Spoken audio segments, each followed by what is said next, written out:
S'il n'y a pas de décision importante 8 ans après l'accord de Paris, il y a un grand risque que cette COP soit un peu caricaturale et qu'elle soit remise en cause par des nouvelles générations d'activistes. Du 30 novembre au 12 décembre 2023, c'est la COP 28 à Dubaï.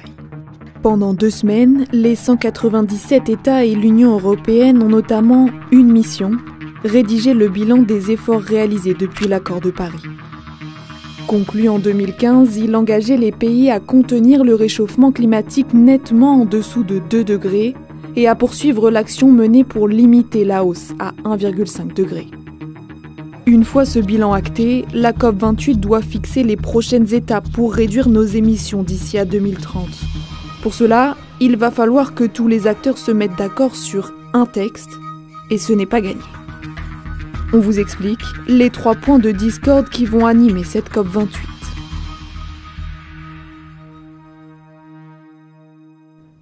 Le premier enjeu, c'est le rôle futur des énergies fossiles.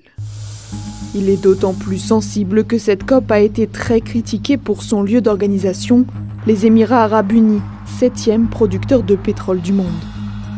Mais certains États et ONG veulent en profiter pour en mettre enfin le sujet sur la table. Les énergies fossiles, c'est un sujet tabou des COP, ça paraît tellement étrange parce que dans la vie de tous les jours, on sait très bien que le réchauffement climatique est causé par la production et la consommation d'énergie fossile.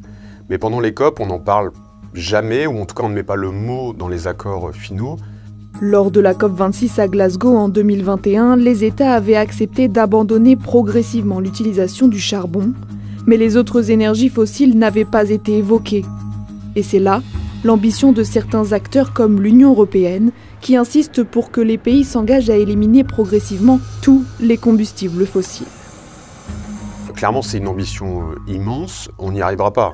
Pour le moment, la sortie des énergies fossiles est quelque chose de beaucoup trop clivant. Les États-Unis, ils ne sont pas pour inscrire la sortie des énergies fossiles tout de suite, ils sont éventuellement pour la sortie du charbon. Parce qu'ils s'y sont déjà mis, parce que ça embête un peu son plus grand rival, la Chine. Après, il y a les pays producteurs du Golfe Persique, pour le moment, ils seront toujours bloquants, notamment l'Arabie Saoudite, pour une sortie des énergies fossiles, parce que c'est une manne financière immense. Et après, il y a une question intéressante, c'est les pays émergents, qui disent aux pays développés, pendant plus de 150 ans, vous vous êtes développés avec les énergies fossiles et vous nous demandez d'arrêter maintenant. Le deuxième enjeu, c'est le développement des énergies renouvelables. L'Union européenne, les États-Unis et la présidence émirati proposent de fixer un objectif visant à tripler les capacités en matière d'énergie renouvelable. Une ambition qui séduit, mais les ONG craignent que cela détourne l'attention de la question du pétrole et du gaz. Donc une des craintes de cette COP, c'est effectivement qu'il y ait des annonces importantes. Le renouvelable, c'est très très important, mais que ça soit des faux semblants pour ne pas parler du reste. Après, il y a des points de crispation quand même. Il y a beaucoup de pays en développement et qui disent oui, de tripler les énergies renouvelables, on n'est évidemment pas contre, mais il nous faut des financements. Justement, le financement. C'est le 3e sujet épineux qui devrait animer ces 2 semaines de débat. La précédente COP a abouti à la création d'un fonds appelé Pertes et dommages. Il a pour but d'apporter de l'argent aux pays en développement qui sont victimes du réchauffement climatique. Pour le moment, c'est un porte-monnaie vide. Les pays en développement veulent des aides conséquentes. Selon eux, ça doit être financé par les pays responsables du réchauffement climatique. Du côté des pays les plus riches, il y a une méfiance sur qui va bénéficier des fonds.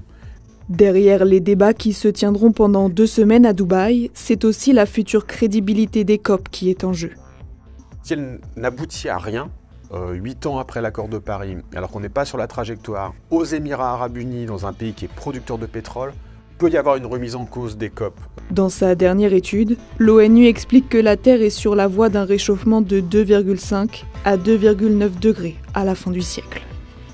The report shows that the emissions gap is more like an emissions canyon. A canyon littered with broken promises, broken lives, and broken records. All of this is a failure of leadership, a betrayal of the vulnerable, and a massive missed opportunity. Leaders must drastically up their game now.